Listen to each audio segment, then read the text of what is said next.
Bismillahirrahmanirrahim. Alhamdulillahi Rabbil Alameen. Wassalatu wassalam ala Rasulullah amma ba'd. Today we're going to start the second part of this program as it relates to family affair, marriage. Marriage, which is an international or worldwide institution, as I said before, that all of us are involved in, irrespective of nationality, tribe, politics, ethnicity, color, whatever. We are human beings, and most people in the world associate with women, either cohabiting or get married. This program deals with marriage. And to introduce the program again, our Creator has made a statement when he says, "Waminan ayati an kalakalakum anfusikum aswaja linaskunu ilayha wa bainakum mawaddatan wa rahma inna fi dhalika la ayati la'allakum yatafakkarun." How beautiful is this verse from the Quran, Surah Rum, verse number 21. And you should go and check it out. And here Allah Azza wa Jal is addressing mankind. You see, among his signs, the translation, that he has created from among us azwaj, women, wives, that we may find repose in them. So beautiful. And he has put mawaddatan wa rahma, love and mercy between us. Verily, these are signs for people who reflect.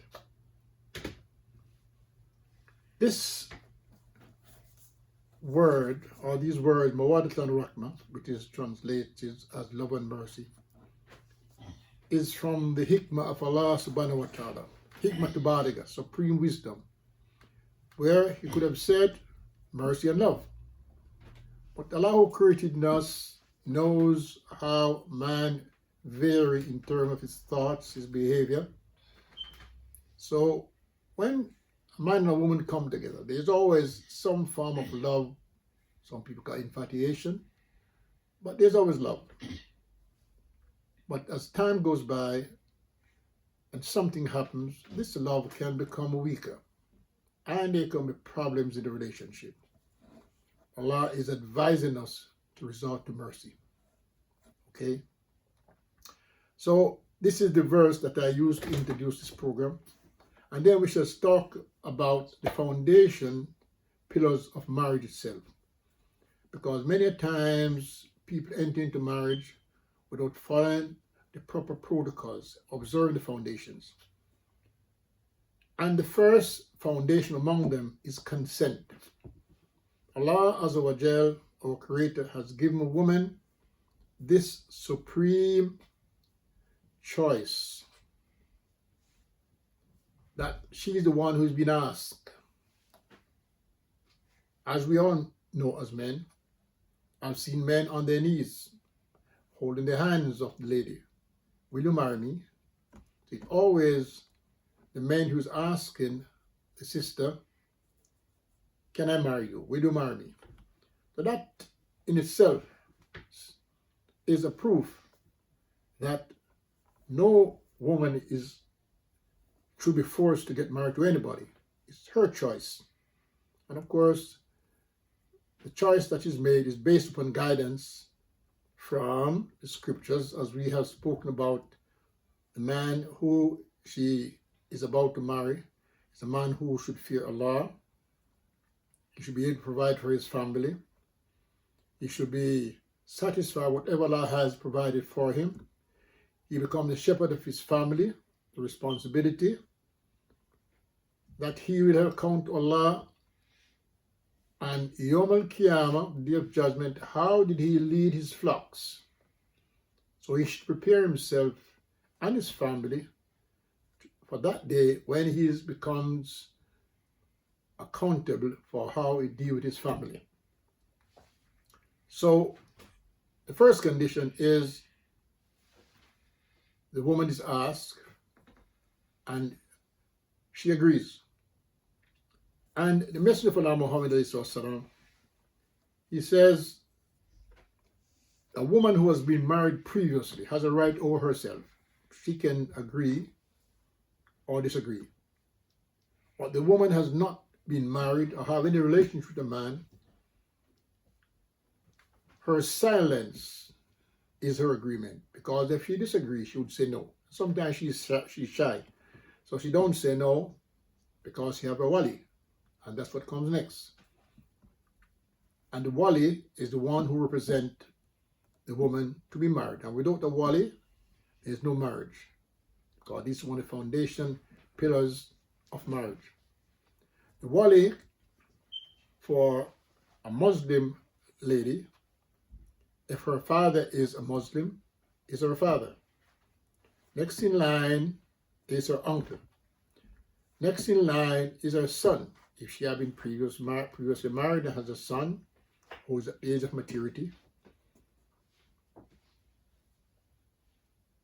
If she has none of these people, especially for the revertees to Islam, who is coming from a non-Muslim family, then we have to acquire for her what is known as a wakil, someone in the community, the sheikh, the imam, who has the interests of the sisters, who is responsible, who is knowledgeable, who will represent her and give her to the prospective husband in marriage.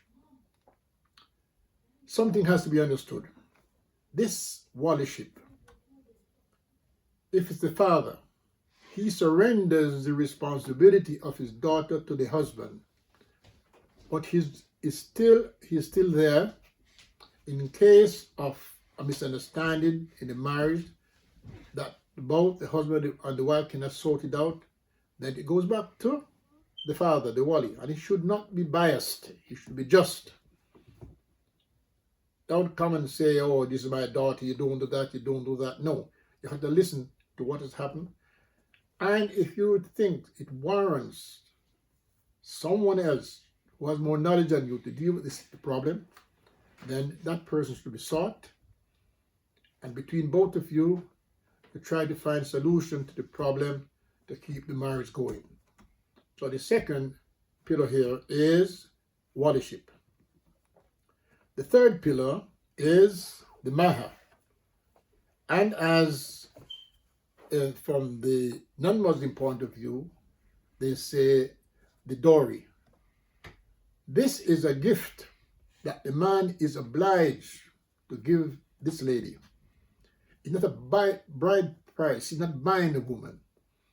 It's a sign of responsibility that she's going to be responsible for this lady to feed her, clothe her, shelter her. Her security is in his hands. He becomes the wali, has taken over from the father, the uncle, the son, or in this case, the wakil. Allah has made a statement in the Quran. He said, you are forbidden to inherit from a woman without her consent. Now this mahr can be paid before the marriage, during the marriage, or after the marriage. If she agrees, and she's the one who has to agree to the amount, whatever it's going to be. It could be money, it could be a gift, it could be a ring. The sister could say, I want to go to Hajj. Whatever the husband can afford, and if he's not, the Prophet ﷺ say the smallest of mahr is the best. But of course, whatever he can afford, and if sister agreed to it, he's obligated to give it to her in one of these 3 times, before the marriage, during the marriage, or after the marriage. And he must give it to her. He cannot ask her to waive it. If he is a good husband, and it wasn't paid during the marriage or before the marriage, and the sister say, you can keep it. You're sufficient for me. She has her reasons. She may explain the reason why. She may not explain the reason why. in the last say you should take it with good cheers. You should be happy and say thank you, barakallah fikum, may Allah reward you for your kindness, and enjoy it. But you not ask her to give it up. It has to be understood as well that whatever the sister comes to the marriage with is hers. She could be a wealthy woman. She could have property. She could have wealth. Whatever this wealth is, it is hers exclusive alone. You cannot demand anything from her. And whatever the husband has is shared between the husband and the wife. So whatever the husband has, she is entitled to inherit from it. So that is explain what the Mahr or the dowry is concerned. Then of course there have to be two male witnesses. A woman cannot give her daughter in marriage, whether it's to her mother or aunt or sister. This is not the legislation that the Creator has stipulated for this position in the marriage ceremony. It has to be two male adult who will be witnesses for the marriage. And of course, the person who conducts the ceremony, the imam, maybe the priest. There is, I understand, some tradition where it's the woman who has to pay the man to get married. This is not recorded in any scripture. This is a tradition, and the person who is doing this, tribe or the nation who is doing this, should be very careful and come to terms with what the regulation requires. A man does not demand anything from a woman to marry her. He's the one who's responsible to give the lady this. So these are the fundamental principles, fundamental pillars, which must be adhered to. And if one is missing, then the marriage is not lawful. It's not lawful. So I want to put this down for my brothers and sisters, that they can come to terms how this marriage should be conducted. The husband, of course, should recognize that Allah has, the Prophet says, you take this woman by the word of Allah. In a religious ceremony, in a marriage ceremony, where the Imam conducts the ceremony, at the end he will say, by virtue of the Quran and the Sunnah, you're man and wife. So by the word of Allah, she becomes lawful to you. You should, as a man, be very careful how you treat this person, this lady. She could be a stranger to you. She has no knowledge of who you are in some cases. It takes time to be acquainted. So you should be just. Allah says you should be kind, gentle, merciful, mawaddatan, rahmah. These are the qualities of a husband who has any wisdom to cultivate the companionship of this lady, that she will begin to respect you. She can go from infatuation to love, the way you treat her, help her. Although she's responsible to look after the house, maybe provide the food, it doesn't mean that you cannot help. Eventually, there could be children in the relationship. This is something that you have to be very, very, very careful of, how you deal with this relationship as the marriage progresses. What develops from that could be children. We have to understand how our wives, what she goes through during the state of pregnancy.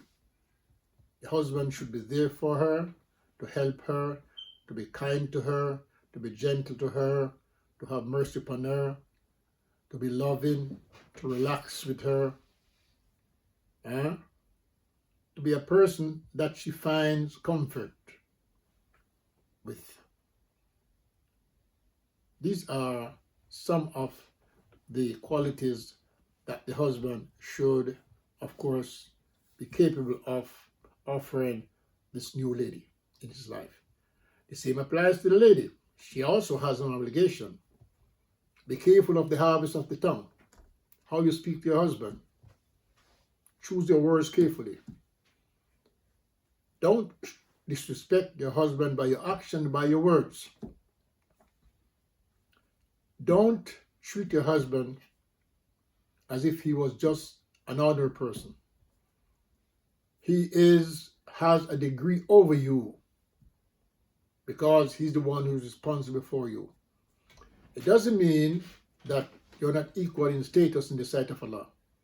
Believing women and believing men are equal in the sight of Allah, and sometimes the lady could be better than the man in terms of her piety.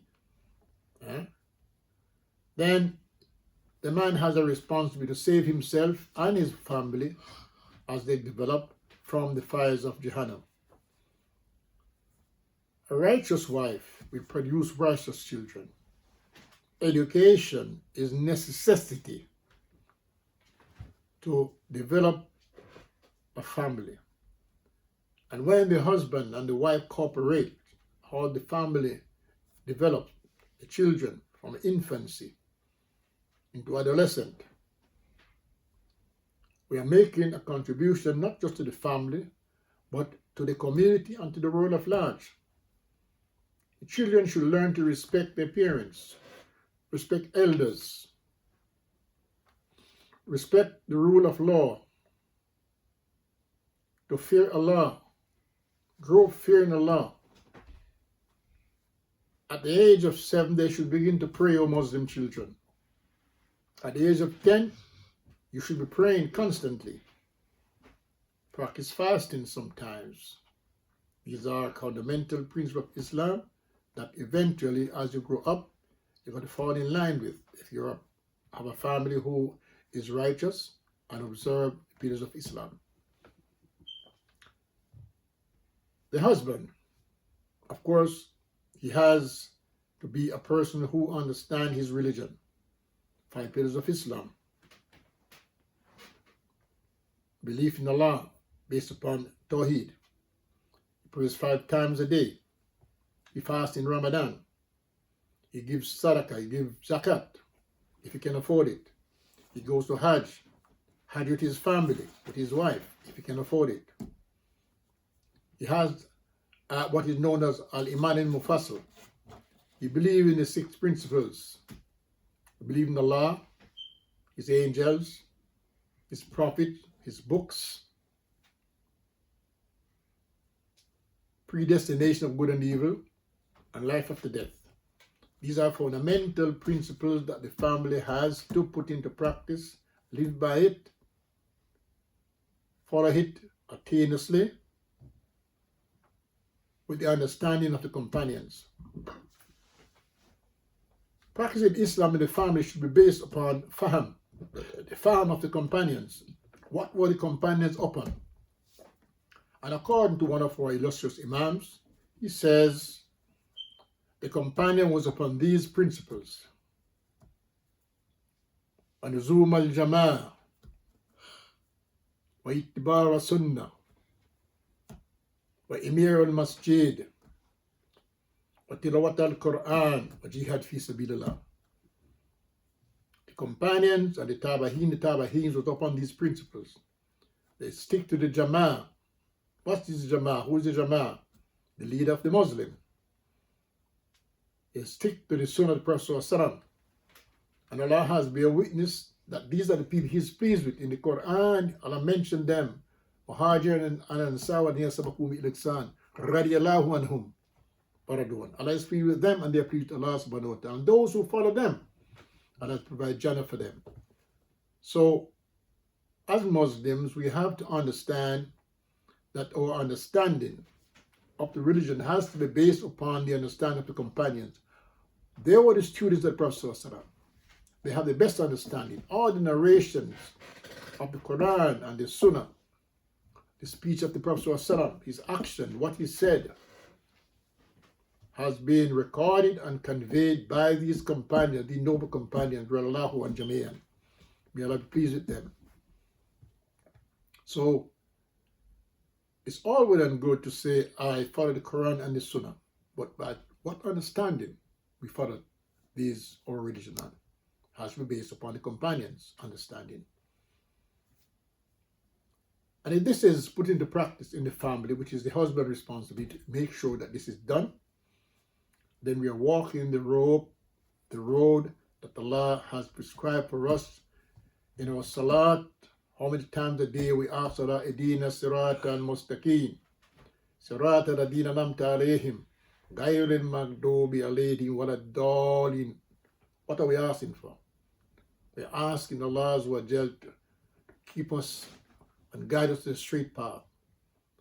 The path of those who have earned His favors, not of those who go astray. So we seek refuge in Allah from the people who has gone astray from the path, or those who Allah has rejected and has prepared Jahannam for them. It doesn't mean that this religion is for Muslims alone, because the benefits that Islam offers is for mankind. The Prophet Muhammad came, alayhi wasalam, as the final messenger to mankind and to jinns. And although people may not be Muslims, but the benefit that the religion offers is applicable in so many conditions. And if we look in the world today, we find Islam is the fastest growing religion all over the world.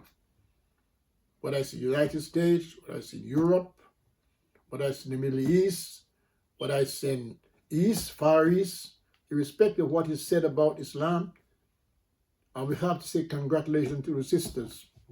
There are more sisters coming to Islam more than men. Why? Alhamdulillah. Irrespective of what has been said about Islam, that Islam oppresses women, why are they coming to Islam if they were oppressed? Our wives are the jewels in our crown. That's what our wives are. Our wives, our mothers, our sisters, these are the jewels in our crown who we Muslim men respect, care for, cherish. They are the mothers of our family, and without them, the lawful reproduction of the human race will not take place. So, brothers and sisters, we have to tread very carefully in the relationship of marriage. My fellow human beings, this advice is also for you. Whether you're a Muslim or non-Muslim, take the advice. There's benefits in it for you. Because why am I talking about these principles? Is because we have a devout enemy, which is the shaitan. And in the beginning, he's the one who came between our father Adam and his wife to destroy the relationship. And he has vowed to Allah, He will intercept us from before us, from behind us, from above us, from below us, from our left and from our right. And if he can successfully destroy a marriage relationship, he has gained the objective of his life. He's happy for this. So, one of the major principles in Islam is that in every act of worship, knowledge has to precede it. And marriage constitutes worship. Marriage is half of our deen. And everything that is done lawful in the relationship of marriage is an act of worship. The husband will be rewarded for it. The wife will be rewarded for it.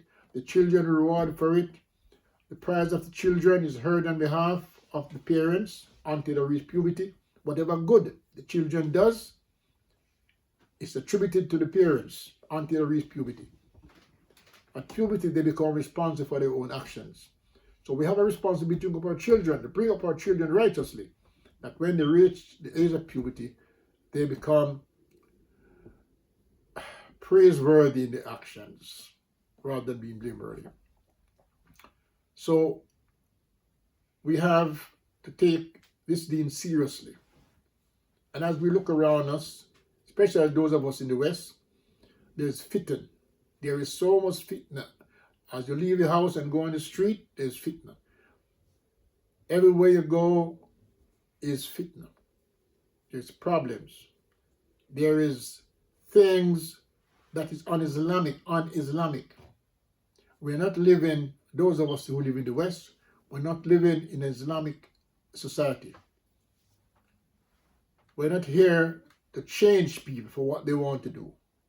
We're here to advise and to avoid. Allah reminds the men, the believing men should lower their gaze. We have to walk on the street. The believing women should lower their gaze. Why? We know what we are looking at. We know what we don't want to see. So, the relationship between a husband and wife is sufficient. And the Prophet ﷺ said, a man who goes on the street and see a woman, and if you lust after her, you should remember whatever she has, his wife has got it. Go home to your wife. So gentlemen, brothers and sisters, fear Allah as he should be feared. Learn your deen and die not accepting the state of Islam. We are here to promote good relationship, to destroy shaitan. Today, I have declared war on the shaitan. Why? He's the one who wants to destroy human relationship between the husband and the wife. Whether you're Muslim, Jews, Christian, Aminist, Rasta, whatever you are, Shaitan wants to destroy the relationship between you and your wife. So we have to be aware of this. We are in a state of pandemic state. We listen on the news, we hear about lockdown, domestic violence. Why is this happening? Why is domestic violence happening?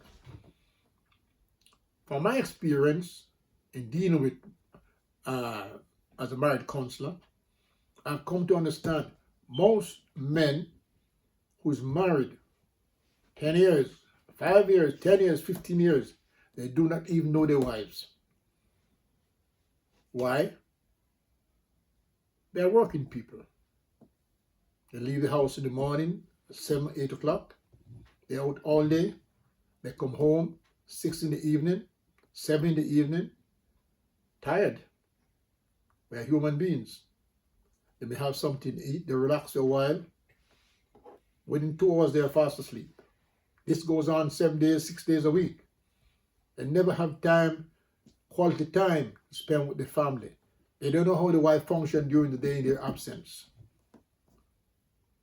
Now, if there's a problem during those periods, they can go to the club, they can go to the pub, they can go to their friends, and they can exhaust their feelings between themselves. Now, that has changed. They are condemned to the house. Now they begin to recognize what a woman goes through the house. And instead of use this experience to gain knowledge, to know who your beautiful wife is and what she goes through, and help her to go through this with patience, with mawaddatan, barakmah, anger comes to the front.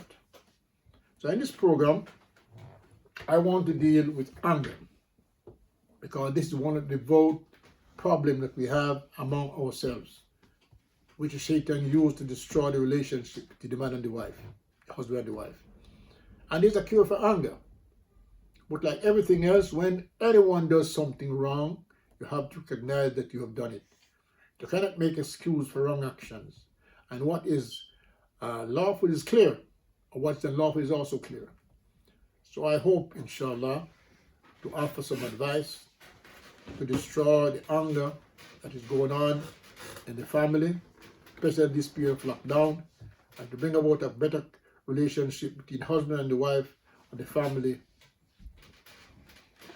that we may put an end, if not tone down the behavior that brings about this violent disruption between the husband and the wife and the family. So I hope this brief introduction, again, may be of some benefit to myself and to those who Allah has blessed to listen to this. And whatever I said, if it's good, if it's correct, it's from me, it's from Allah and His Rasul. And if it's wrong, it's from the shaitan and myself. And I seek refuge in Allah from the Satan ascribing paths unto him, and from his wasfisu among mankind and jinns. Wassalamu alaikum wa rahmatullahi wa barakatuh.